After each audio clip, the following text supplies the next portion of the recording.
ใหม่ทรงค่าใหม่ทรงผมจมมาตอนพี่น้องค่ะเนื้อวันได้ดังว่าดังเสียงในขณะตีคำมาปั่นแห้งโดยวิดีโอข่าวที่ดังซ่อนอยู่ทบเกี่ยวใจเลยประเด็นที่ตั้งเพียรไปปลุกเขาตั้งหูอยู่ในมือเอาในขณะเอาค่ะตอนดาวันเมื่อในก่อตีเอาข่าวเงาหลีมาผักตอนปั่นพี่น้องค่ะในขณะพี่น้องค่ะที่เข้ามาปั่นแห้งโดยวิดีโอข่าวสังเจอว่าไผ่ผู้ไรในขณะสนใจเลยเพี้ยนใครเห็นใครหมอใครหู้ใครสอนเอาลิกไล่ในก็เตมีตังจุ่มหมตุ่มพี่น้องเจ้าเคยไตในขณะอันใกล้เปิดสอนอยู่กูปีนั่นในขณะในปีในก็เตเปิดสอนเย้าในขณะกูปีแต่ก็เตเปิดเดินเจ็ดในขณะเดินเจ็ดนะครับก็กับว่าในปีนั้นในอีกลองตังจืมดอกเจิมยังเพียตื้นนำในเซียวแลทำไปเป็นปึดกำเหนียวในขณะก่ออะไรไปตัวตั้งหลายผายในขณะเนาะไหลไปตัวตั้งหลายผายหลายตั้งเสียวก่อ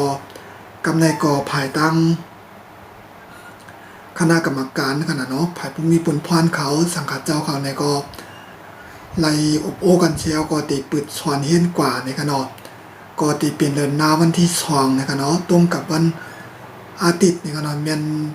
ตั้งวันอาทิตย์ในขณะสังสือว่าพี่น้องค่ะจะอยู่ทางเศร้าในวิ่งเก่งใหม่ในกันเนาะเพราะว่าใครสอนใครเรียนเพี้ยนใครหู้ใครหมอในก็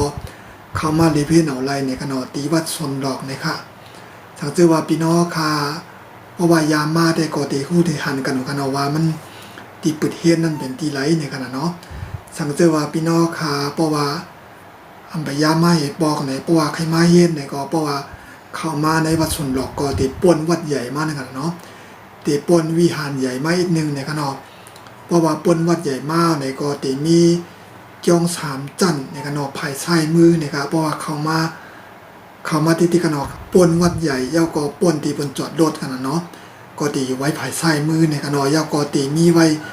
เสาอากาศนั่นขนาดเนาะนั้นก็เสาวิทยุขนาดเสาวิทยุในการตีหันเสานั่นไว้ในขณะสังเกตว่าพี่น้องค่ะป้อมหันตีขนาดเนาะกุยกาวาเตมีหมายพงหมายมือถือกับ10ปันป้าในขนอกกำข้าวจังไก่อ่านนี่นะคะกุยกาวาอีกหนึ่งลองตั้งเจอดอกเจิมยังพีนำเสียวแลในปีในตีห้ากันเอาปอห้าปากก็ปากตีเป็นเจนกุยในขนอเตรียมเหมือนกูปีในขนอกูปีได้สังเจว่าไผใครเข้ามาเย็นก็เข้ามาเย็นเอานั่นกันเนาะกุยกาวาในปีในก็ปว่าเจอดอกเจิมยังพีนำเสียวแลผายดังผูกกวนห้องเฮียนก่อเลยจัดห้องนะคะเนาะในจัดห้องจัดของตีนังไว้เหมือนจะหนาว่าห้องในเศร้าก็เศร้ากล้วยนะคะเนาะเต็มแล้วต่างนังต่างตีมัสเพิ่มใส่เทียงในขณะเนาะเต็มแล้วมัสแถมใส่เทียงในขณะเนาะกูปีได้เพราะว่าเขาขามาเฮียนเนี่ยก็เพราะว่าต่างนังมีก็เขาก็เอาต่างห้องมาใส่ไรในขณะเนาะกล้วยกว่าปีได้ก็เขามีผายดังผูกกวนห้องเฮียนไหลมีจัดไว้ในขณะจิตไหลมีจัดไว้บนจะหนังว่าเพราะว่าข่มนั่งในมันห่างกันวายนึงในก็ตีห่างกันวายในขณะเตรียมไรค่ายในขณะมันจะว่าปนตีเฮ็ดไว้เป็นล็อกเฮ็ดไว้เป็นล็อกให้มันป้อมเมียนมันจะหนังว่าจนหนังผายลงบอกจึงตามเมืองไทยเขาปิ่นผาไว้นั่นน่ะเนาะให้มันแมนจอมผายดังผายไปอยู่ดีเขาลาดไว้นั่นขณะเนาะก็เปิดจะนั่นได้ไรเฮ็ดจอมไว้ในขณะยาวก็ภาษาเนาะกะตีปิดเฮียนตีวัดส่วนนอกในกันเนาะจุ่มมองตรงพี่น้องเจ้าคือใต้อันที่ประเทศในก็แต่มีภาษาไทยในกันเนาะ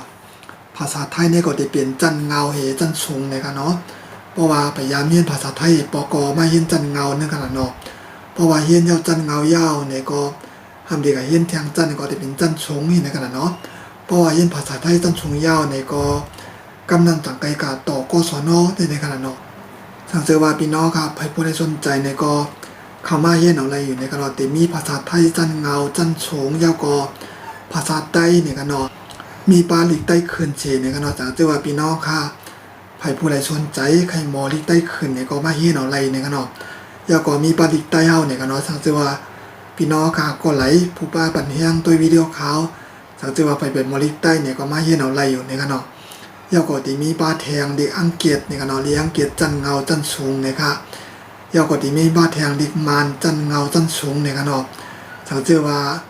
พี่น้องครับไปผู้ใดสนใจภาษาอะไรใครเฮียนอันใดเนี่ยก็มาสมัครเฮียนอะไรอยู่ในกันเนาะวันที่2เดือนหน้าในกันเนาะเดือนสิงหาอันนั้นก็เดือนเก่านั่นขนาดเนาะก็พี่น้องครับก็เข้ามาเฮียนเอาอะไรในกันเนาะมาเฮียนที่วัดชนดอกในกันเนาะตีเฮียนกูวันอาทิตย์ในกันเนาะพยายามเฮียนก็ตั้งแต่เอา9 โมงถึง4 โมง6 ค่ำในกันเนาะกูวันอาทิตย์เนี่ยครับแล้วก็ปีแน่ๆมันตีหลักหลายอีกนึงในจึงข่าวว่ากับมือไกลนั่นในกันเนาะข่าวเต็มมาลาดนี้จำนวนโกนเนี่ยกันเนาะอันเป็นโหนับโกนอันตีฮับเฮียนตีฮับสอนปันนั่นในกันเนาะก็เปิดเจนั้นในพี่น้องคาไปผู้ไรก็เพราะว่าใครเฮียนก็ให้มาหิบเนียดมาอีกนึงในขนาดเนาะอันในปีในตีเฮียนในตีจำกัดในกันเนาะตีเตรียมเอาป่นมันจังหลังว่าตีตั้งผายพุ่งพิมพรเขาบักมันไว้ในกันเนาะเขาคามาเรียนตัวจำกันเนาะภาษาไทยจันเงาในตีฮับแต่50 ก่อในกันเนาะประวางเต็ม50 ก่อก็เต็ม5 เยาในกันเนาะภาษาไทยจันเงาในแต่50 ก่อนะครับภาษาไทยจันสูง18 ก่อในกันเนาะภาษาอังกฤษจันเงา49 ก่อนะครับภาษาอังกฤษจันสูง30 ก่อในกันเนาะแล้วก็ภาษาใต้ในฮับแต่12 ก่อนะครับภาษาลิกมันจันเงาในฮับแต่23 ก่อในกันเนาะแล้วก็ภาษาลิกมันจันสูงฮับแต่12 ก่อนะครับภาษาใต้ขึ้นจันเดฮับแต่10 ก่อในกันเนาะสังเกตว่าพี่น้องค่ะที่อยู่สร้างเศร้าในเวียงเกียงใหม่ในกันเนาะเพราะว่าสนใจใครเฮียนใครรู้ใครหมอภาษาเด็กไล่ความลาดในก็มาสอนดีเพียนเอาอะไรอยู่ในกันเนาะที่วัดสนดอกในกันเนาะ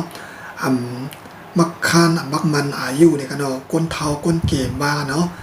ผู้อายุใหญ่ก็ไล่ลูกอ่อนก็ไล่ในกันเนาะเพราะว่าใครสนใจใครเฮียนเอาในกันเนาะแล้วก็วันอาทิตย์ในก็เป็นวันปีโคงเฮียนหลงปองจึงในกันเนาะเพราะว่าพี่น้องค่ะมีลูกล่างอันดีไปมอลิลิกใต้นั่นเนี่ยก็เพราะว่าใครลูกล่างค่ะมอลิกใต้เนี่ยก็เอามาสอนก็ไล่ในกันเนาะเอามาเฮียนที่วัดสนดอกกันเนาะเอามาเฮียนสอนเอาที่วัดสนดอกก็ไล่ในกันเนาะตั้งสุมอมดมพี่น้องเจ้าคือใต้เอาคาในปืดสอนไว้ปันป้าอยู่ในกันเนาะก็เอามาสอนเฮียนก็ไล่ในกันเนาะแล้วก็ใครผักถึงพี่น้องค่ะสังเสวาตีมาเขาเฮียนตีมาสมัครเฮียนไหนก็เขียนต่อให้นุ่มบันโซโคเรียบร้อยอีกนึงในกันเนาะก็เพราะว่ามันเปลี่ยนในว่างจ้องกันเนาะก็เพราะมันเป็นในวัดแลเนี่ยก็ให้ใส่บันเซอร์โคเรียบร้อยในกันเนาะให้ใส่บันเซอร์โคเข้มแลบอีกนึงในกันเนาะย่อก็ใส่บันป้าพาปิกปากเสในกันเนาะในปีในเฮาคาตีอะไรตัวเหมือนจะหนังว่าให้มันปอเข้มแลบให้มันปอถูกเมียนจอมตีตั้งภายหลวงปองซึ่งเมืองไทยเขาปืนผาไว้ในกันเนาะแล้วก็ให้มันเมียนจอมตีภายไปอยู่ที่เขาลาดไว้ในกันเนาะก็ตีมีเหมือนจะหนังว่าตีเพราะว่ามาเฮียนแต่ก็ตีมีการวัดลมไม่เฮในขณะน้อยยก็ตีใส่พายพิกปากยก็ตีมีหลายเสื้อหลายเมี่ยวในขณะเพราะว่าวันเปิดเฮดนั่นในก็ผายปุ่มมีปุ่นพรผายโหนาขณะนอพวนโหในขณะนอป้องดาผายไทยก็ห้องว่าท่านประธานในขณะนอโหนา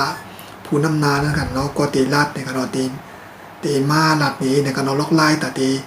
มาเฮียนสอนเอาลิกไล่นั่นตีเลยไว้ตัวเจ้าหือในขณะเนาะก็เพราะว่าเฮาก็ได้เฮ็ดจอมเปิ้นนั่นกันเนาะบ่เปิ้นเฮ็ดซึ่งเฮาก็ได้เฮ็ดจอมนั้นจังนั้นกันเนาะเพราะว่าเฮาข้ามเฮ็ดจอมปักเปิ้นเนี่ยก็นั้นก็ปล่อยเปิ้นมาหันกว่าเนี่ยก็มันเด่นดีนั่นกันเนาะก็เปิ้นเส้นนั้นแหละเฮาก็ได้จอมเหมือนจังนั้นว่าตั้งภายไปอยู่ดีเขาลาดไว้นั่นกันเนาะมันจังนั้นว่าบ่มาก็ได้สุกมือเหยาวก็ได้ล้างเจียวล้างมือเหใส่กันเนาะยาวก็ได้วัดดมใบเหยาวก็ได้ใส่ผ้าปิดปากป้าเจอในขนาดนอกเจอว่าพี่น้องค่ะไปผู้ใดสนใจใครมาเฮียนแล้วก็มุจักตีมั่นไหนก็กับสิมาลายตี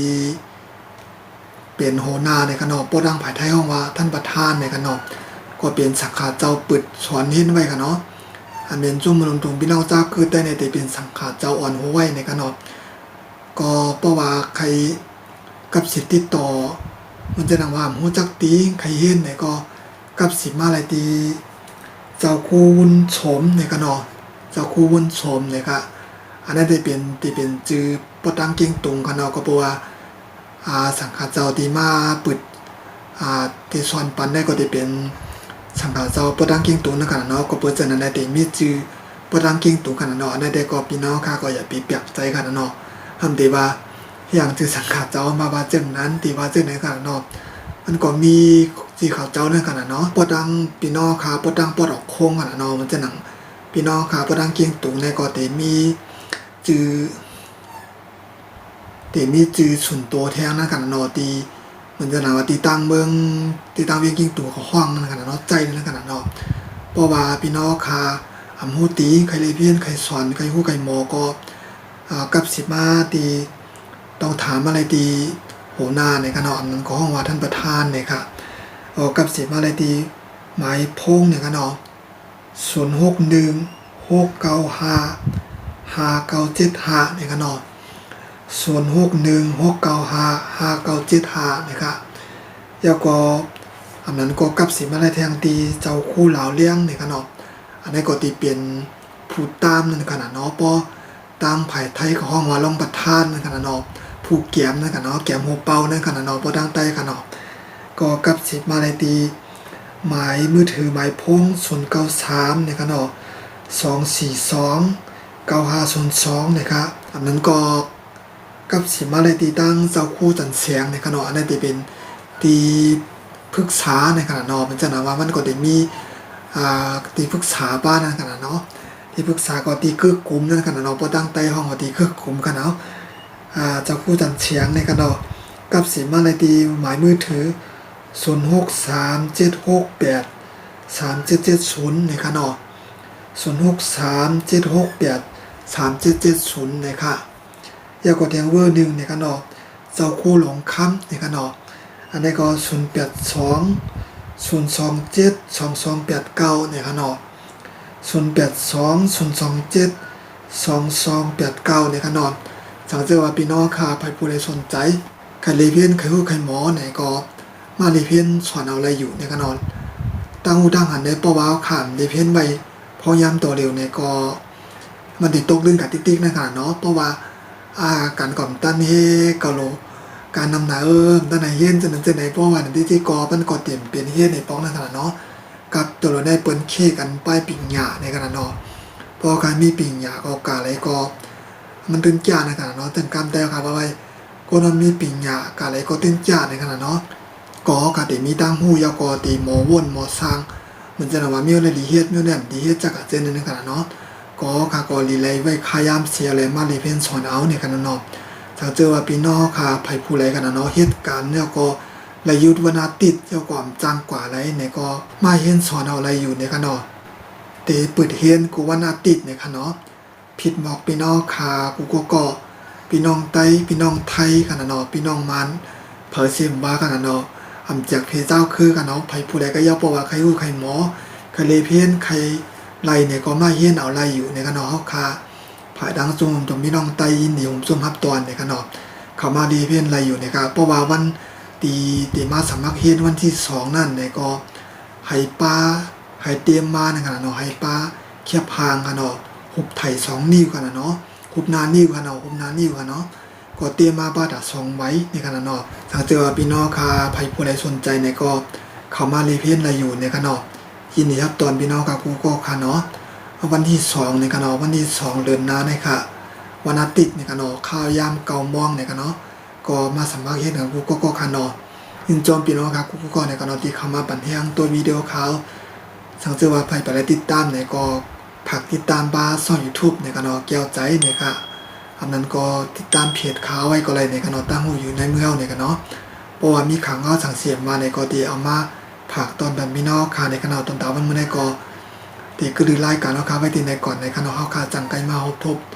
จอมกันแท้ในกันเนาะเพราะว่าวันที่2นั่นในก็เฮาค่ะจังไก